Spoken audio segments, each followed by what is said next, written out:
Welcome to the Business Trendsetter podcast, where we talk about trends and how to grow a business. My name is Manny Turan. And I'm Adam Hartung. We are Spark Partners. We help companies to grow and scale by understanding trends. And we're always talking about some things that I would consider unconventional wisdom, having kind of grown in the more in the engineering space and having to sort of migrated into the business domain. I never went to business school, which in my case might be a good thing, as I really never had to work through some of the issues, and definitely don't have my MBA, and sort of proud of that. But today's topic is going to kind of talk about something that is, we'll call it the hidden dragon of demise when it comes to what you're doing, and that's assumption bias. You know, as business owners, as entrepreneurs, we assume things to be a certain way, and we walk into most situations with that bias. And I'm kind of reminded, Adam, about a little over 50 years ago is when Nixon first opened up, if you will, the trade with China. So I think it was in 1972, a year before I was born, when it happened. And there's been a lot of things happening with China over the last really 50 years, but in particular, the last 6 months has been, kind of eye-opening with all the things happening with Taiwan, and the things happening with the re-election for the third term of President Xi. So lots of things happening. And so I wanted to kind of put that against the backdrop of assumption bias and some of the assumptions that we make as business owners as it pertains to China and global trade and so forth. So let's hear from you, Adam. Okay. Well, you used a phrase there in that introduction of conventional wisdom, which is, I love when people use that term because it's the one thing that I generally know to be wrong. It's conventional wisdom. Another phrase that I hear in business that I know almost always will lead to a bad outcome is, what does your gut say? Or what is your gut instinct? And the reason both those phrases I think are very good at predicting bad outcomes is because of what you said about assumption bias. We're a walking ball of assumptions around the world. You can't wake up every morning and try to figure out from basics what you're going to do, right? You have assumptions about, what language you're going to speak. I'm going to talk English. Assumptions about the weather, assumptions about proper attire, assumptions about conventional ways of speaking with each other. That there are these conventional wisdoms about how we should do things. But what happens is that conventional wisdom is sort of a collective set of biases that we share in that we don't like to really have challenged. And so whenever something does challenge them, then we tend to fight it back. So that's why we hear about, communities fighting back against something. Let's take, for example, homelessness. Okay. Homelessness is a topic. Everybody agrees we should house the homeless. Everybody thinks that's a wonderful idea. State of California in 2016 put up $1.2 billion to house the homeless. 6 years later, almost none of that money's been spent. Why? Because everybody wants to house the homeless until the homeless house is going to be next door. And if it's going to be next door to you, then you don't want it. And so nothing proceeds, right? So the collective wisdom says, everybody wants to have homeless fixed. But the reality is, no, not really. You don't really want it fixed, right? You want it to go away. And there's a big difference with going away and fixing, right? So I see these biases all the time. One of the benefits of doing all the many multi-company workshops I do is that it takes me around the United States and occasionally outside the United States. And I get to sit down in a room and I ask people, what do you think about the company Meta that owns Facebook? Or what do you think about Netflix? And it's interesting to hear the responses because they're quite variable.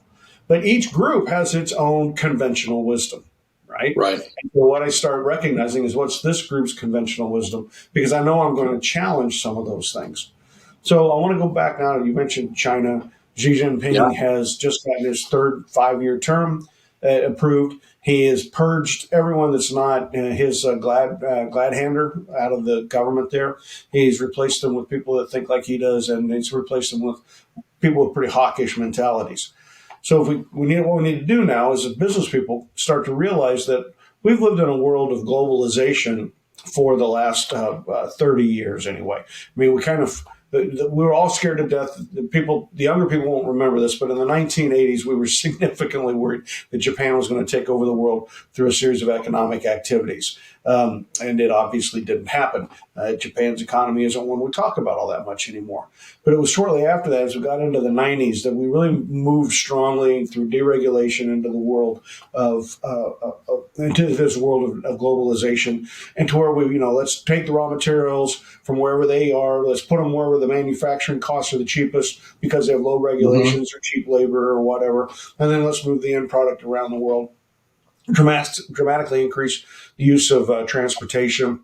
Number of ships goes up, number of railroad cars goes up, number of trucks dramatically goes up, number of car containers goes way up. And the world we lived in was one of, oh, great, globalization, and in a very real way was sort of send a lot of stuff to China, let low-cost labor in China make it work, send it back. Their economy grows at 8-9% per year. The U.S. economy grows at 2-3% per year. That's okay. We're happy with that, and it gives us cheap goods. And so there's kind of view of, look, we don't have to worry. Right. We're the king of the mountain. The U.S. economy is the biggest economy. It's the strongest economy. Everything around the world business is done in dollars. So really, we're the top, and we don't have to worry about anyone else. And globalization is good. But that now is changing, right? And that's what our program is about: is recognizing. Are changes becoming trends? Or are they likely to become a punctuated equilibrium with a whole different outcome and force us to change our business practices? And I think it's very real that what some business people should be thinking about is their reliance on vendors that are outside the United States. The fact that we passed the Infrastructure Act, the CHIPS Act, and the Inflation Reduction Act were all efforts embedded in all three of those major spending programs from the federal government was a desire to have more production done in the United States, to shorten the supply chain, and in fact, make us less dependent upon globalization. If we look at what's been happening in China, for the last 15 years, they've been building islands in the South China Sea. Why would you go into the South China Sea and build a big island? Because you want to put a naval base and you want to put an airstrip on it. Why would you want to do that? So that you're able to make both offensive and defensive moves in the South, the South Pacific, right? So you're looking at Japan, you're looking at Korea, you're looking at the Philippines, Guam, that whole region.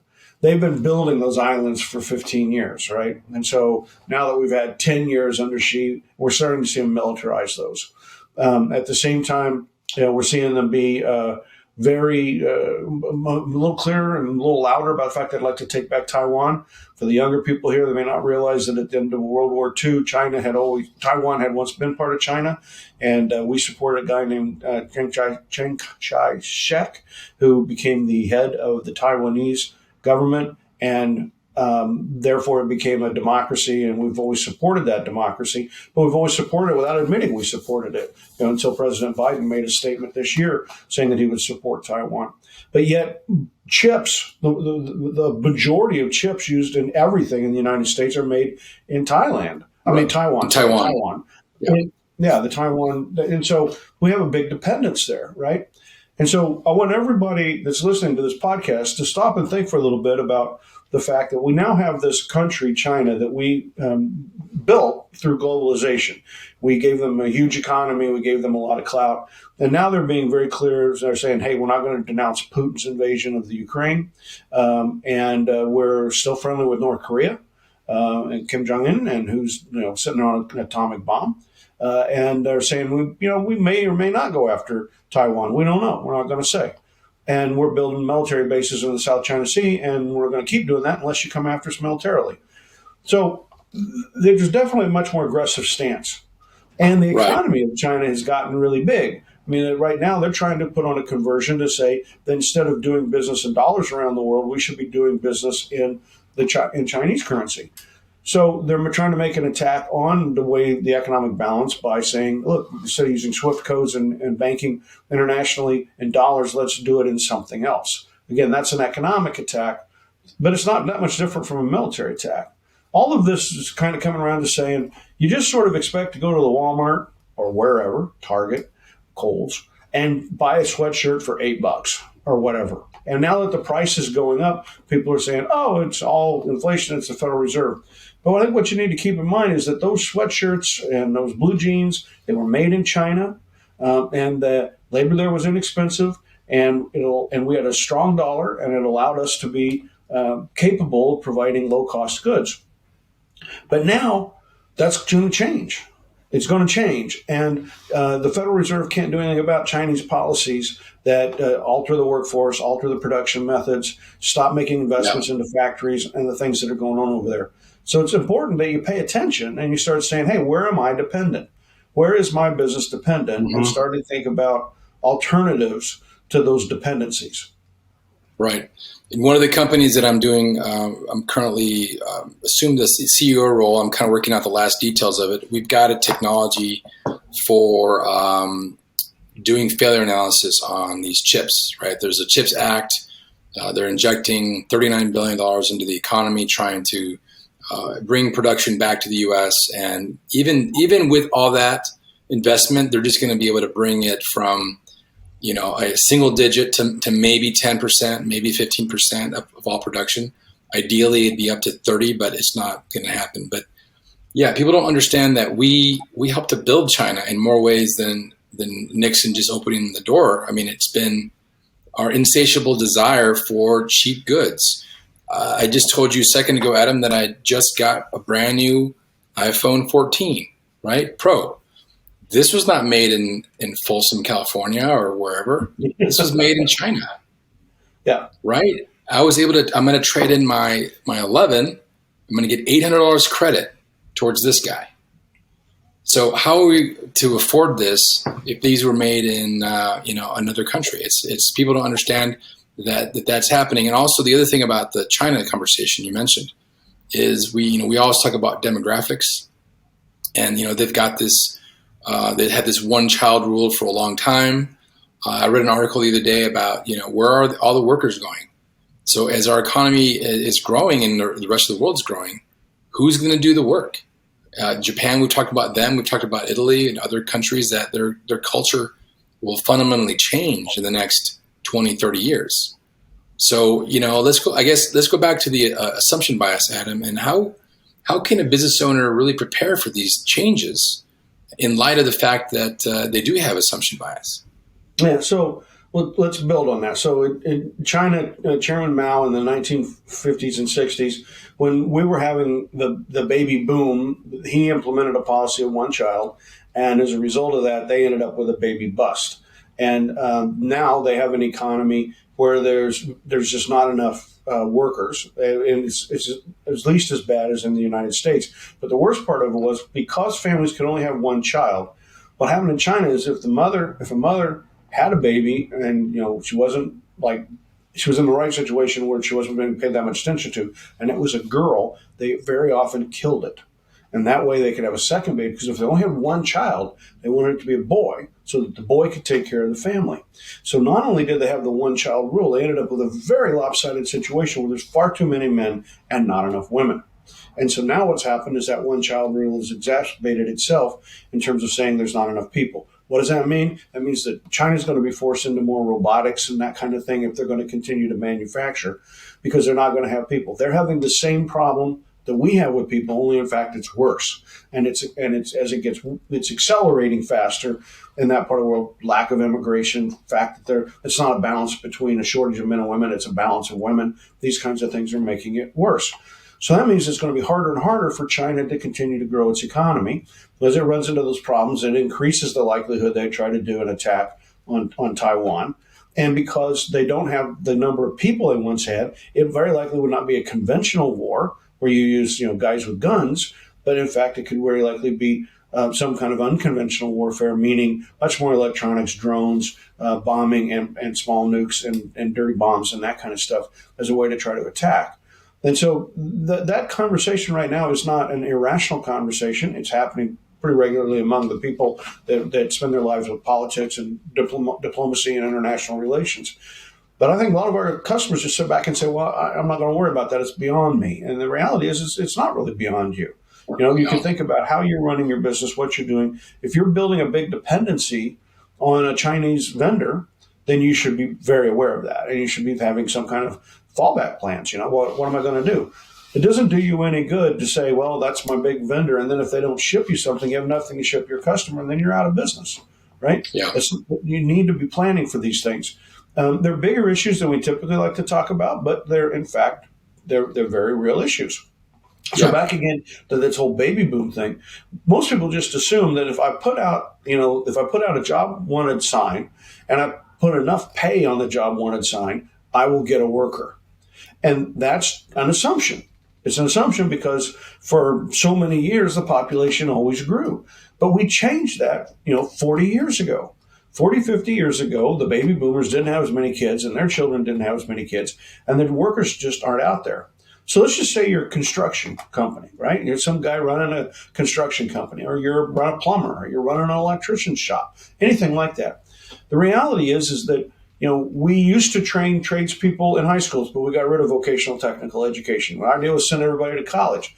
As we sent everybody to college, then we started saying, okay, if you're not working in a college, if you don't go to college, there aren't any factories, so you can maybe go get a trades job. We didn't worry about the fact that the number of young people that were college trained were there to be our workers. We didn't worry about that. The problem is now it is a problem. And it's a problem in China, Yeah, and it's a problem in Italy, as you said, it's a problem in Japan, and it's a problem in the United States.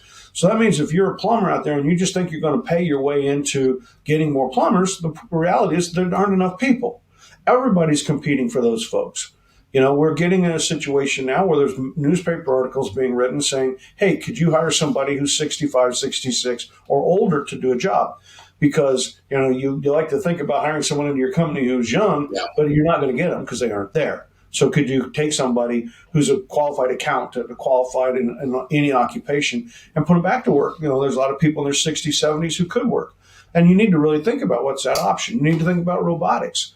So what could I do to make the job easier? But so again, back to the plumber. In the old days, okay, send a plumber in, and the plumber takes some things apart, put some new parts on it, put it all back together again. Plumber spends 4 hours at it. And we're kind of like, okay, that's the way it goes. But when you reach the point that there really and truly aren't enough plumbers, and you're paying a plumber $300 or $400 an hour, it becomes how many of these jobs can they get done in a day? So if the old methods meant that they got a job done, 2 jobs done in a day, show up at the site, deal with whatever's wrong with the bathroom, we got some estimates done in 4 hours, turn around, go to the next site, 4 more hours, turn around, come home. If you could do that to 4 by saying, look, we're not going to go in, disassemble, replace these parts. You're going to go in and you're going to jerk out a whole bunch of stuff and throw it away, and we're going to replace it. We do not have enough plumbers. We do not have enough time for you to be able to go in and fix it the way we did the old way. So what we have to tell our customers now is our solution is to come in, remove a bunch of stuff, and then we have from our shop, we have pre-assembled units that we can come in, slap that stuff together, and we'll be in and out of there in 90 minutes, not 3 hours. right. It seems crazy, but you may not have a choice. You may not have a choice. No. I was talking to a construction guy the other day about he had a shortage of masons and he just needed to build block walls and he couldn't get block walls built. And I said, well, there's a machine for that. They've had one now for 10 years. There's been a machine that you can load the block onto the machine, you set it in place, and the machine will lock. You pour concrete, I think you actually pour sand, concrete, and water in one spot. It does the mixing, pushes it out, and it can sit there and build a wall. Now, it can't do something terribly sophisticated, but it can certainly build, say, a retaining wall on somebody's property.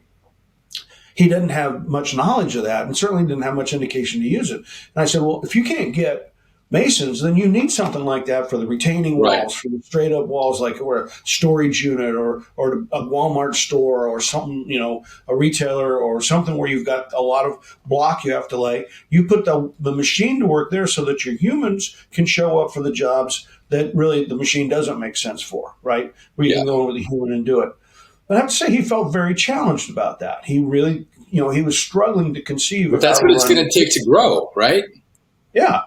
But again, it's back to that bias. It's that bias. In that instance, there's 2 biases. One, the bias that I can always get somebody. And the second is the bias that a human is better than a robot or a machine for certain kinds of work. And this is where we tend to think. You can go way, way back to the days of building railroads, and there was arguments about is it better to have a human on the job or to have the machine on the job? Or they weren't robots by our standards today. And we've automated so many jobs through the Industrial Revolution. We started seeing, you can get a machine to do it better than a human could do it. And now what we're seeing is that we're going to go through round 2. We're going to have to automate a lot of this stuff. Happening again. And yeah, this Absolutely. and the businesses that are going to survive this this recession and this next 5 years and the changes we're going to go through and be prepared to do jobs for people are going to have to step up and make these kind of changes. They're going to have to say, Yeah. oh yeah, you know what? Like for example, if I've got somebody says I got I don't know, a toilet and the toilet, making noises or whatever, we just say, okay, here's the deal. We're going to show up with a brand new toilet. We're going to jerk the old one out. We're going to slap a seal on the bottom, hook up the water. We'll be out of there in 30 minutes. And say, well, I'm not sure that I need to replace my toilet. And you say, it doesn't matter. I don't have time to check it out. I don't have Right. time to figure out what $2 part or $5 or $10 part needs to be replaced and charge, because you're thinking in the old days I'd charge you $40 an hour for labor and I'll charge you $10 for a part. Now I got to charge you $400 for an hour of labor, and it's going to be cheaper Right. for you if I just come in, It just goes to the toilet goes, we put a new one and I'm out of there. yeah. It just goes to the changing times. And I have a friend of mine that started sod. Of course, you're familiar with sod. It's a strip of grass that they roll it up and they grow it one place, they ship it to another place, and that's how you create a kind of an instant lawn, right? And this guy, buddy of mine, started a company around 10 years ago that would automate the process of collecting sod.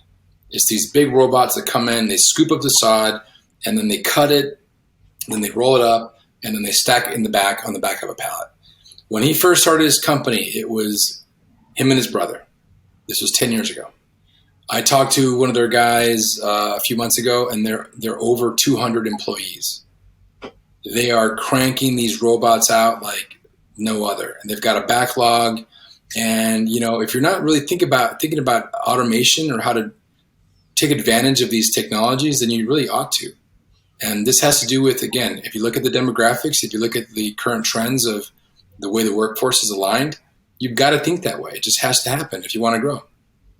Yeah, and people that are expecting a change in the Federal Reserve policy or some kind of change in government policy are going to be sorely mistaken. Now, the one thing government could do to make this problem better is they could increase the amount of immigration we have. I recently did some workshops in Los Angeles, and we were talking about the number of immigrants into California that they were illegal immigrants, but they're allowed to stay because they're in this position, right? And so we have these immigrants that come in, and it's going to take years to get all the paperwork processed. They won't let them go to work. So there were more than one person in this workshop who said that they would hire the immigrants, put them to work immediately. They had a desperate need for them. But the regulations wouldn't let them put those people to work. So you can sit there and say, okay, the government could address this. So small business people out there, if you're looking for workers, if you need somebody to work in your fast food shop, if you need somebody to help, with the front desk of your auto body shop, or, think of all the different jobs. The reality is that we do have a large untapped group of workers out there that are what we call illegal aliens, that are in the country. We're not going to deport them out of the country because they're asking for asylum, and they've got to go through a multi-year process to determine yes or no. The other thing is, we could get a different administration, might take the procedure of don't let them into the United States. But the reality is you have people that want to work in either case, either in the U.S. or not in the U.S. You have people that want to work, and we're sitting there desperately in need of people. So perhaps we should rethink our immigration policies and think about, okay, how do we take advantage of this group of people that want to work when we desperately need workers, and talk to your state and your federal representatives about maybe a change in immigration policy. That would help it out. But a lot of people out there have a gut reaction that immigration is bad and immigrants are bad, and they just don't want to go down that road. And I'm saying, well, maybe attack that collective wisdom, because the facts aren't bearing you out. So every time we hear this sort of what's your gut say, what your gut is telling you is what the old assumptions were. What we're talking about here, and I think a big part of what we try to do at Spark Partners, is help people challenge those assumptions, recognize that they are assumptions, that they're not necessarily, they were probably built in facts of a previous time, and they served you well at a previous time. But as the world has changed, the facts have changed, and as such, your assumptions have to change. So one of the things we do is try to get people to air their assumptions. Why do you believe that? Why do you think that? Again, I met with a person recently in a workshop who was a winemaker, and she had identified a trend, which was canned wine. And she really didn't like the trend. She said that the products weren't good. There was no way to really make a good wine and can it and preserve it. And she just she was whole thing about why it's bad, but it was growing and it won't stop growing. She said that she couldn't, and she said she opposed the trend, she hated the trend, but it wouldn't grow. And I said, why do you hate it so much? She goes, because the wine is so bad. And I said, so let me ask you a question. If the customers are buying it, maybe they're looking at it from a whole different point of view, a whole different perspective. Like you as a Right. winemaker care about what the wine tastes like according to what you've learned about winemaking. These people want this wine in a can, I guess, because I'm guessing it's probably because it's very convenient, easy to manage. And they're not people they're people who, when they drink that product, they are satisfied with that product. They enjoy that product. The reality was this winery was not doing that, not growing that business because of an assumption that if they did, it would be bad wine. And I said, well, why wouldn't you just set up a whole different company? Make the product the customer wants, put it in the container the customer wants, a can, and sell it. People wouldn't have to know it has anything to do with you. You've spotted the trend. You've seen what works. Gosh, you're early stage. Get out there and build that business. Help people get what they want. But it was her assumptions about what it meant to be a winemaker, what it meant to sell wine. All of those assumptions was not allowing her to see that opportunity as something that she could develop. You know what's really glorious and romantic, Adam? A horse carriage. They're beautiful, right? You can have these elegant horse carriages that have, all this ornate woodwork on the side. You can have the driver. You can have the buggy whip and these glorious draft horses or whatever. But at the same time, if you were back in 1910, 1920, and you were that company that made that, and you saw this automobile, what is that thing? It's messy, it stinks, it requires this fuel to go inside of it. Good Lord, no one's ever going to adopt that. Well, again, if you want to grow, if you want to really take your business to the next level, you've got to make those kinds of decisions. And they're not always easy. And sometimes it's going against the grain. It's going against family tradition, or this is what we're known for, or whatever. But do you want to be that last, the orchestra playing on the Titanic, or do you want to be on one of those lifeboats going in the next adventure? Yeah. So I'm going to go take this whole discussion to another point of view, which is around what do we tell our children and what do we do in terms of education? As I said, I think it was horrible that 35, 40 years ago, we started dismantling the vocational technical educational programs we had across the United States. That was where we trained our tradesmen. We taught them how to be carpenters and plumbers and those kinds of things. And the reality was, back then people would say, your kid can go be a tradesperson, but my kid's going to go to college. And we wanted the whole idea was put everybody through K-12 to get them into college. Now what's happened is we've graduated a lot of people from college that have degrees, but they don't necessarily have degrees in what we want. So we need all kinds of computer programmers and engineers and that sort of thing. And we have very, very bright people, very capable people, but they have degrees that aren't going to serve them well in terms of what the business needs today. So you have folks have college degrees, working in companies for $20,000 a year, $25,000, or they're even working in retail jobs. They're working in jobs that we would say they are quote unquote overqualified for those jobs. But the question becomes, okay, what if an electrician is making $90 an hour, or a plumber is making $90 an hour? The sensible thing would be to say, you know what, we desperately need those people. We should be training those people. And we should say that the trades are an honorable profession. Being a carpenter, being a roofer, doing these things is an honorable profession. And we should allow people to say, look, if you don't want to spend 4 years getting a conventional college degree, maybe you should consider these other occupations, which could include the trades. And also increasingly is going to include factory work, which needs very smart people that know how to set up machines, run robots, do quality control testing. It's not somebody standing on a line putting a nut on a piece of equipment as it goes by. Those jobs were automated long, long ago, 20 years ago. So working in factories now is very clean, white collar kind of work. Right. But we still have a bad attitude about that, right? So we need to start saying, hey, look, don't have a bad attitude. It's a good occupation. And in fact, you can make more money. You can make more money. You can make a lot more money. And there's not only the cost of college, these folks are graduating with $100,000 of student loan debt, but also 4 to 5 years of lost wages, right? Opportunity cost. So I just saw an article this week that in the last couple of years, our proficiency in mathematics and reading had declined. And in fact, mathematics proficiency had declined pretty markedly. And they were saying, it's all pandemic related. And I'm going to take a different point of view. For a long time, we told people you didn't have to be good at math. That's okay. If you're not any good at math, go get a degree in whatever you want, and you're going to go to college, and you're going to get a college degree. It could be in business, and you don't need very good math skills to get an undergraduate degree in business. Algebra and geometry will get you there just fine, right? You don't even have to know the calculus. So what we did was we didn't push people to do these, to build these kinds of skills. So math proficiency is falling up because we've gotten lazy. We've just said, hey, look, you don't have to. We're starting to train people to be lazy. Don't be a plumber because that's hard, dirty work. Don't be a carpenter. It's hard, dirty work, right? Go do something where you can sit in an office and be nice and clean and work all day. But then we say that to prepare you for that job to be better than the next person, you probably need to be studying much more about engineering and technology. And to do that, you're going to need, quite a bit more mathematics. You're going to need, all of the calculus. You're going to need maybe differential equations and some other math that you're going to need in there, and physics type training. And then you're going to need some good computer technology training as well. And instead, our parents of today have been saying, no, it's too hard. It's too hard. And I understand it's too hard. I didn't do math well either. So it's okay for you to not be able to do math. We got to start declaring hogwash on that crap and start saying, you know what? It's hard work if you're a plumber, and it's going to be hard work if you work in a factory. You are going to have to get out there and make it happen. And that means if you're going to be in school, just getting a degree isn't enough. It's got to be a degree in something where you can add a difference. And that's going to involve having to add to these skills. But it's people's assumptions that don't make them push in those directions. And the assumption that trades are bad, the assumptions that you can be successful without math skills, and we've got to attack those assumptions if we're going to turn this country around, and we're going to be able to fight where we really do fight from within, where we really do build our own capability from within, rather than looking to outsource it. Very well said. And to close out today's podcast, I do want to tell you a story of a friend of mine that is, he's a plumber, and he sold his company for $400 million 18 months ago.